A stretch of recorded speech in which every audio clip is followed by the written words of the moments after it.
Welcome to our channel. In this video, you will learn how to delete all Gmail messages at once. 1. Open your Gmail account in Google Chrome.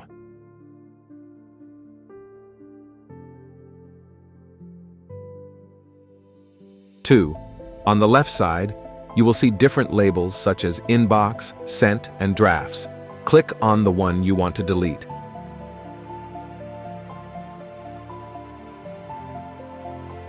3. If you want to delete all emails, simply click on All Mail. 4. Click on Select All, which is a square box. All emails will be selected. 5. If you want to keep a specific email, just uncheck that specific box and delete the rest by clicking on the trash can. 6. You have successfully deleted all the emails. Thanks for watching the video. If you found this useful, subscribe to the channel.